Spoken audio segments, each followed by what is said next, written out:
Hi, this is Kitty, and this is a deck profile for Nubtama Dominate, set 11.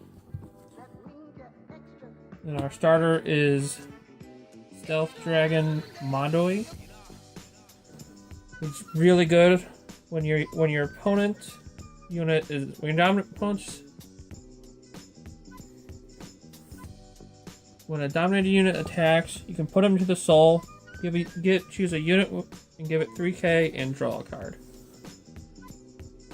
For grade 0s, or trigger lineup, essentially, I got 4 for Asada. She's great because she goes into the soul from rear guard and counter charge, which you don't actually do a lot of in this build. Then 4 draw triggers. It's a Margot clone. But the great thing about this is I can choose any unit.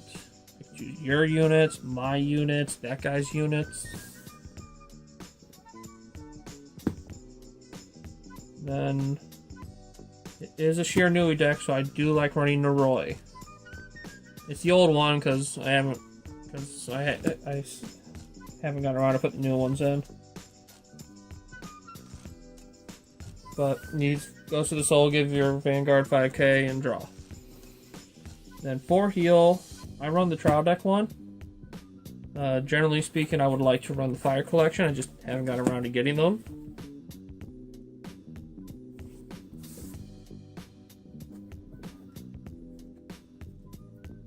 So grade 1s,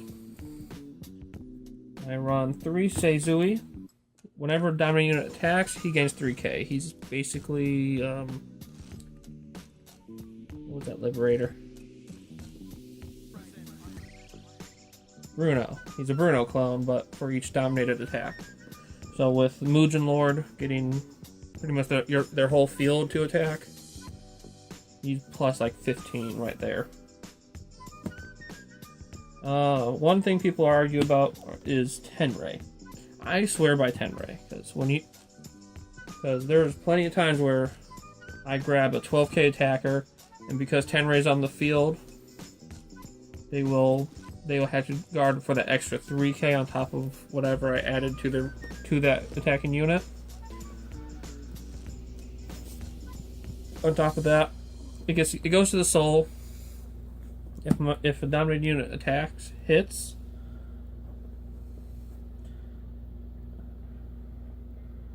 Oh, sorry, my mistake. When this unit attacker hits, or a boosted attack hits, it goes to the soul, and then your opponent has to choose a card from their hand to discard. For perfect guards, we're using Utsuroi.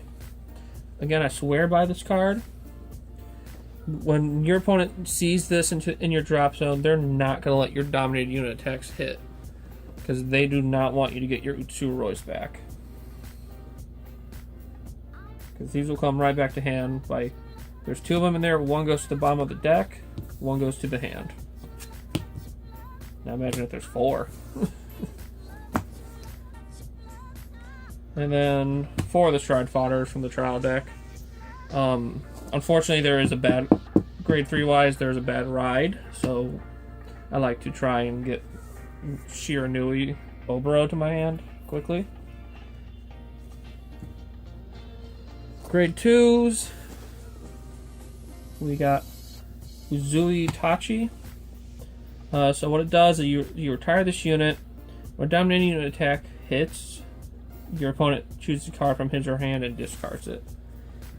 This is actually going to be taken out once set 12 drops for Mets, which I'll do another deck profile when set 12 drops. 4 Genkai. He's a Glimmer Breath clone. He's a Counterblast 1, Soul Blast 1. When a dominated unit attacks, Genkai gains 2k and you draw a card. And then here's the ace player for my deck, Furai. Furai is great. He gains 2,000 power for whenever a unit attacks. So say you're on Mugen Lord. dominate all 5 of his rear guards. 10k to him. Swing with the other rear guards. It's a 14k boost to him on top of triggers. And then his first skill, his once per turn skill, is Soul Blast 1. Your opponent, you choose a card from your opponent's drop zone, call it to open rear guard, which I'll explain in a second why that's good.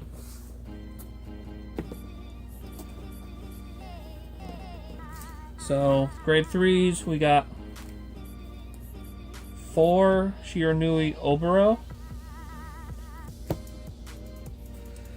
which this guy is just great. So so on stride he dominates a unit, gives it 4k. But at the start of each ride phase, you can call a unit from your opponent's drop zone to the rear guard. The thing is, your opponent can call that unit on top of another unit to try and stop you from getting multiple attacks off, which is good for your opponent, but not Furai. Furai calls to open rear guard. So you use him, then Soul Blast 1 of Furai, and 2 units right there for dominating.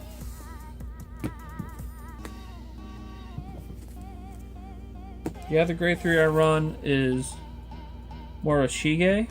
What's great about him is that you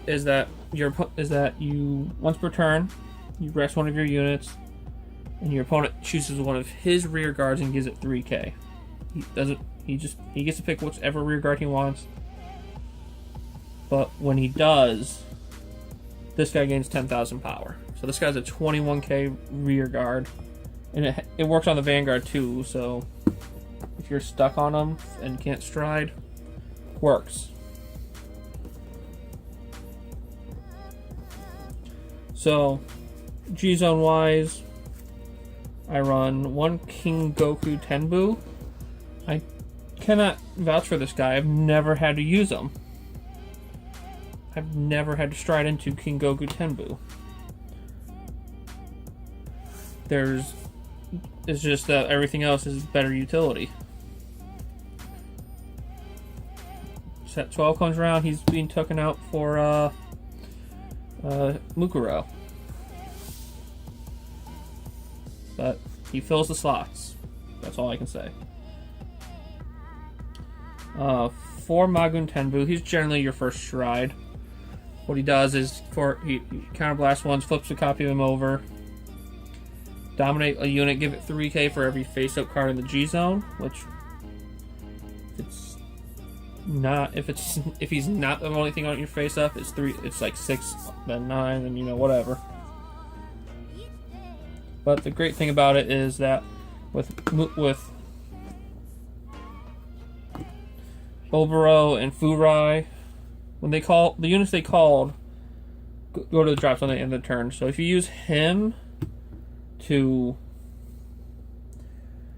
dominate one of his rear guards that's already there, it gets retired at the end of the turn, at the end of the dominated attacks. This means at the end of the turn, your opponent will have three units that went to his drop zone. Then we got 4 Mugen Lord. He's pretty much the ace in this whole build. He's Counterblast 1. For every face-up card in your G-Zone, give any unit 4k. If you chose an opponent's unit, dominate it as stand, then they attack. He has to flip himself over, but even set 12, you'll still stick to 4 Mugen Lord. I run 1 GB8. He's just really good. So by late game, you're probably struggling, or your opponent's probably pretty low on hand, because you're dominating all their units and making him guard. So whenever he guards, you can Counterblast 1 or Soul Blast 1, and he has to drop 2 cards just to guard. Then my G guards, I run 3 Gahoricons. This card's great. It's So what it does is, when you play it, you counter blast one, soul blast one, and you will steal one of their grade 1s in the back row.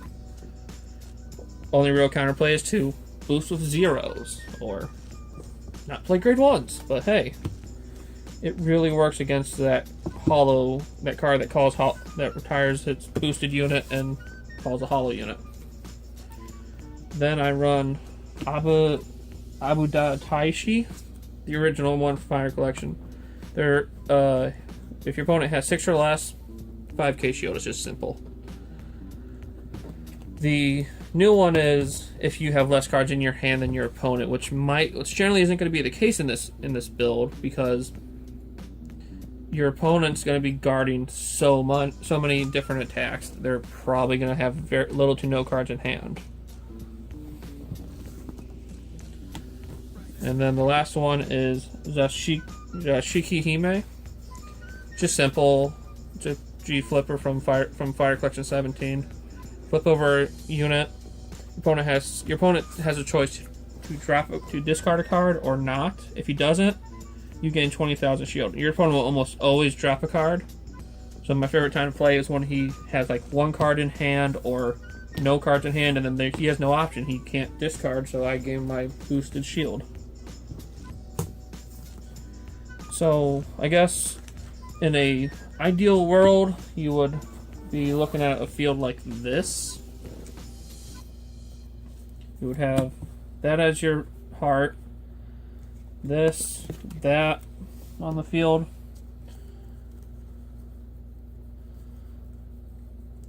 Then 1 Tenrei and at least 1 Seizui. This last one could be whatever you want. So ideally you're gonna pay for stride however you can. Go for the Mugen Lord, the SP, yeah. Order from IYG.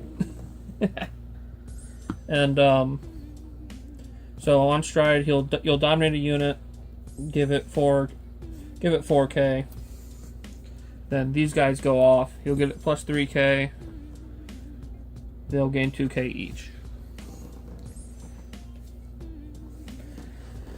So then your opponent will probably, by this time in the game, guard or maybe take it. I mean, he might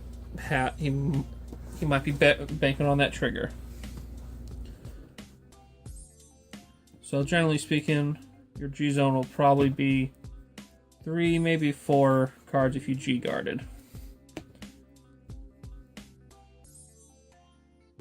And then you'll pay for Mugen Lord, dominating 4 of your opponent's rear guards, boosting this guy up by another 12, and these guys up by another 6, 8 actually. So these guys are plus 10 already, on top of him being plus 15. Then you're gonna, then after all the attacks are done, assuming your opponent's guarded all of them, he still has to deal with 3 more attacks on top of anything else that you can throw their way. So you would start off with your Vanguard, check, maybe there's a trigger, give it to one, give it to, because he's pretty much guarding this. He's kind of has to.